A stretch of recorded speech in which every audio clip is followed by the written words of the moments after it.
BC construction workers say they're tired of often filthy porta-potties being their only bathroom option on the job. Several tradespeople have spoken up about the conditions in the workplace.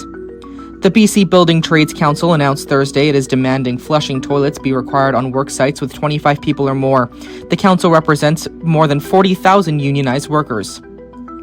The council has been calling for improved sanitary conditions since 2021, when it released a report detailing just how gross things can get on construction sites.